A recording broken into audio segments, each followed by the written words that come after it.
Hello.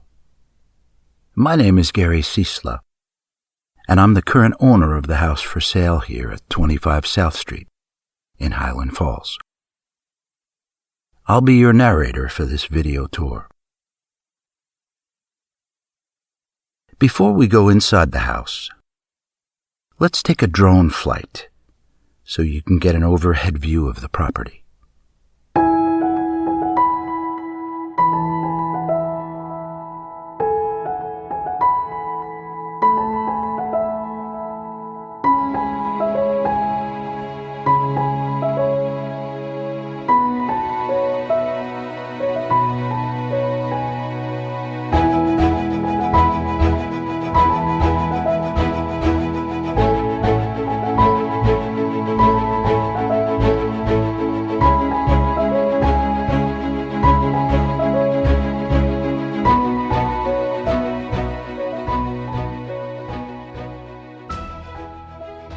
The house, which was built in 1902, sits on a 50 by 100 foot lot, and directly behind it is a second lot of the same size. Both parcels are included in the sale. That makes the size of the entire property approximately 50 by 200 feet. As you can see from the drone images, the back lot contains a garden plot and also a wooded area. That wooded area on my property connects to woods on the adjoining lot and continues the entire length of the block. It's very peaceful. The boundary line for this property continues to the base of a village-owned wall on West Street, which is the street above my home. Mortgage documents indicate that the address of the back lot is 11 West Street. Now let's fly back down to the house and go inside. As we descend into the driveway, take notice of the solar panels on the roof of the house.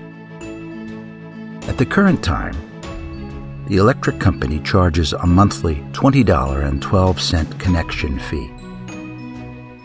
Whenever I receive a bill for that amount, I know that the solar panels, which I own outright, are picking up the cost of all the electricity being used.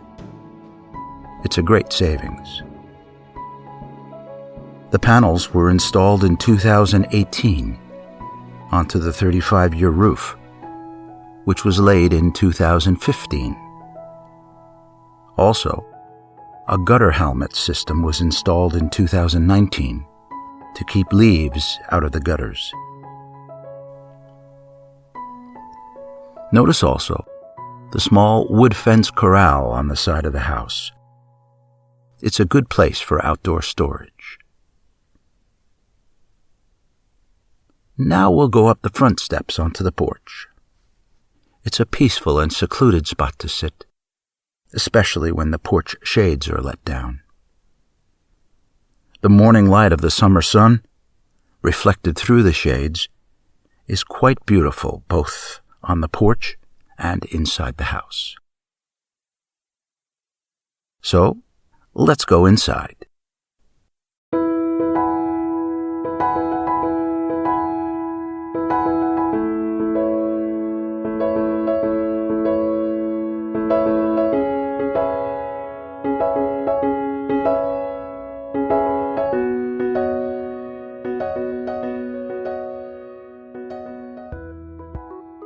The downstairs area is an open area, one big room. It used to be partitioned into 3 separate smaller rooms. The contractor who remodeled the house prior to my purchase in 1997 opened up the area. The wood floors you see were sanded and stained in July of this year. Some imperfections can be seen. These were visible even in 1997. Creative placement of rugs or furniture will be helpful to cover them.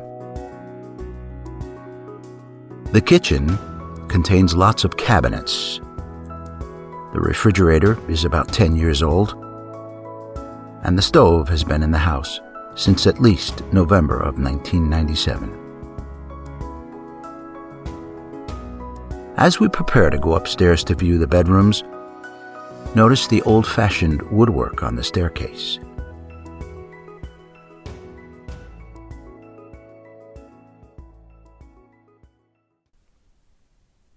Both upstairs bedrooms have full bathrooms. During my time of ownership, I lived downstairs and made use of the third bathroom, which you'll see later in the tour. The upstairs bedrooms were rented out to men who worked at West Point. That income helped to pay the mortgage and could be a source of income for the next owner of the house. The back bedroom, the smaller of the two, has a small closet, but a very large bathroom with a bathtub. The master bedroom has a large closet, but a smaller bathroom with a shower. Let's go up to the attic.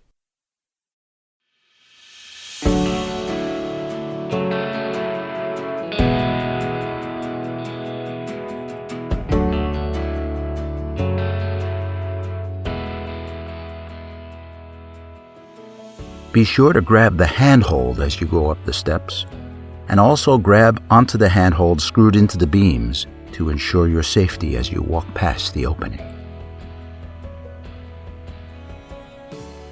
The attic has lots of shelving, as well as 2 old steamer trunks.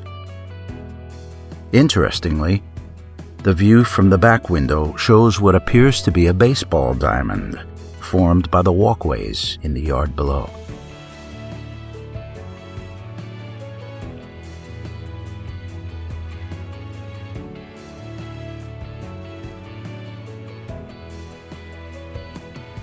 Now, let's go down to the basement.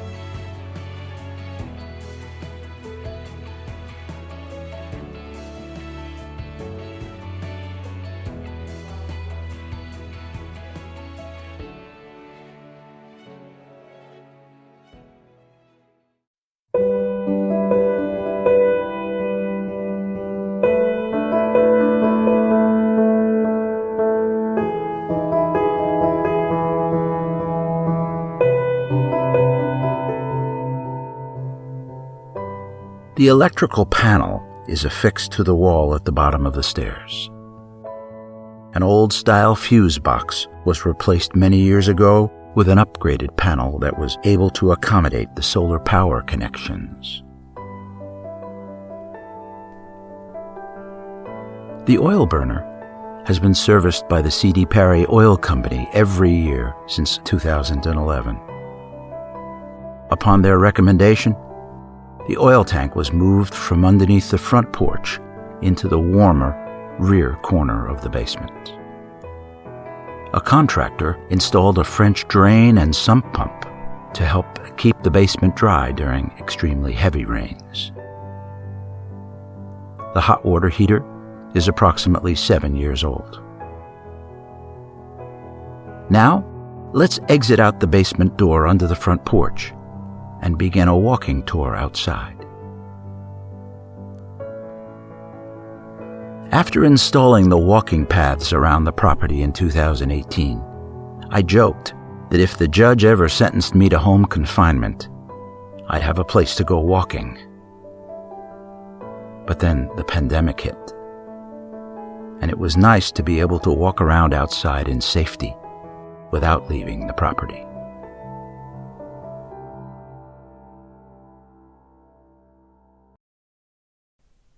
The Amendola Fence Company's double-sided Utah fence was installed in 2018. The property was surveyed beforehand in order to avoid potential boundary line issues with the neighbors, and the town's building inspector was consulted to be sure that the fence's height was acceptable. Keeping a wooden fence looking beautiful requires care and maintenance. Brushing the fence free of dirt, washing it, and renewing its stain every year is a lot of work, but the effort is well worth it. You might wonder about the little walkway behind the house. This passageway behind the house doesn't get much sun, and when heavy rains come, the ground gets muddy. Hence, the pallets, which provide a way to walk above the ground while passing from one side of the house to the other.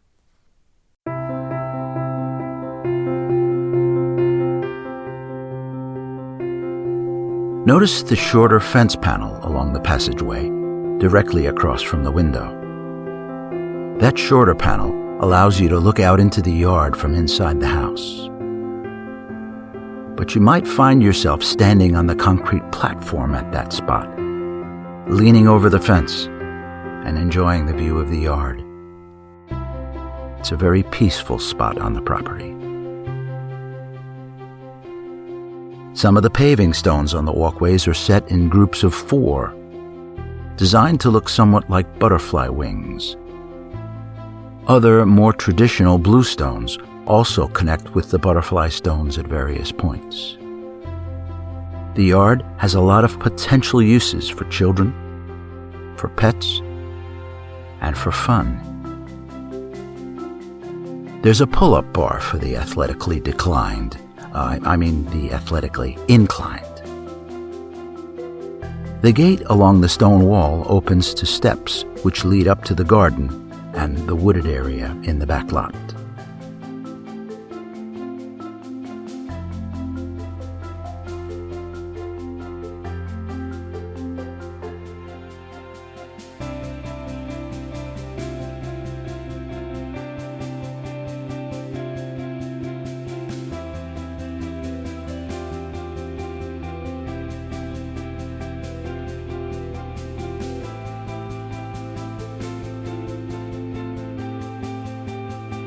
The shed has a large amount of storage space, both at ground level and up in its rafters.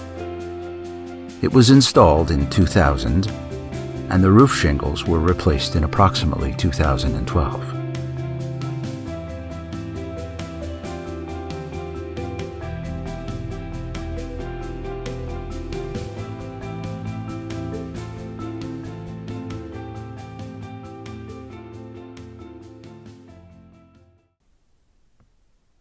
On the other side of the shed, there's a patio with a retractable sunsetter awning.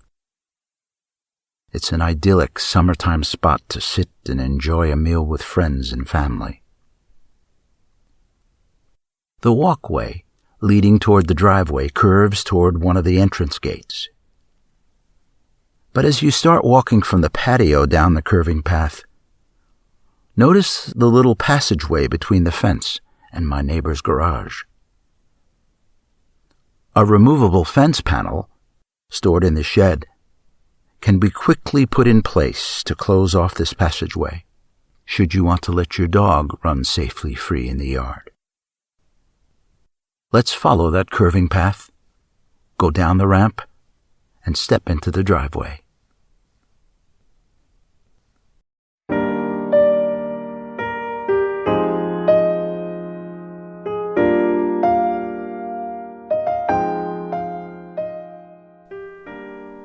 Before we enter the back door of the house on the final leg of this video tour, turn around and take notice of the impressive fence panels at the top of the driveway. The stone and concrete wall that runs underneath the panels gives the fencing a nice finished look.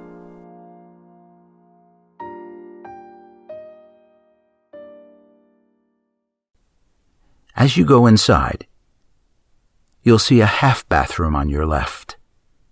It contains a very useful utility sink.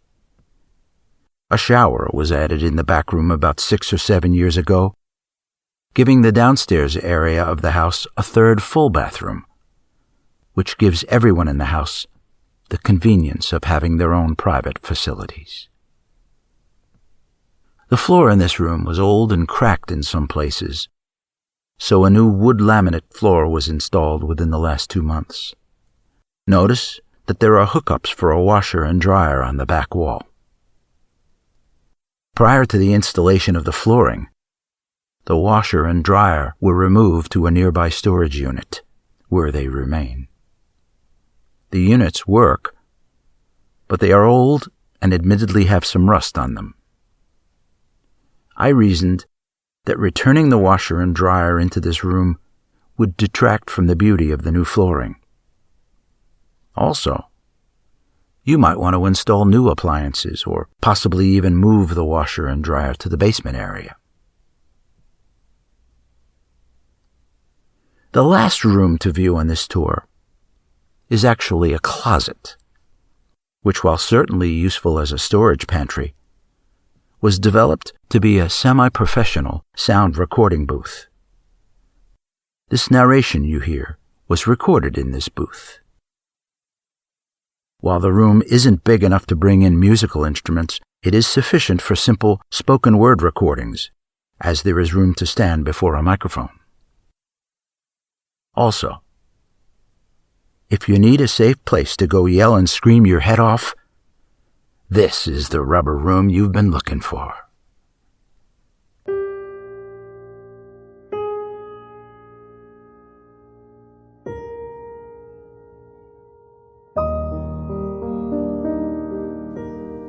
I'm Gary Ciesla, and I hope you've enjoyed this video tour of my beloved home at 25 South Street in Highland Falls, New York. Contact your realtor if you'd like to take a personalized tour. Thank you.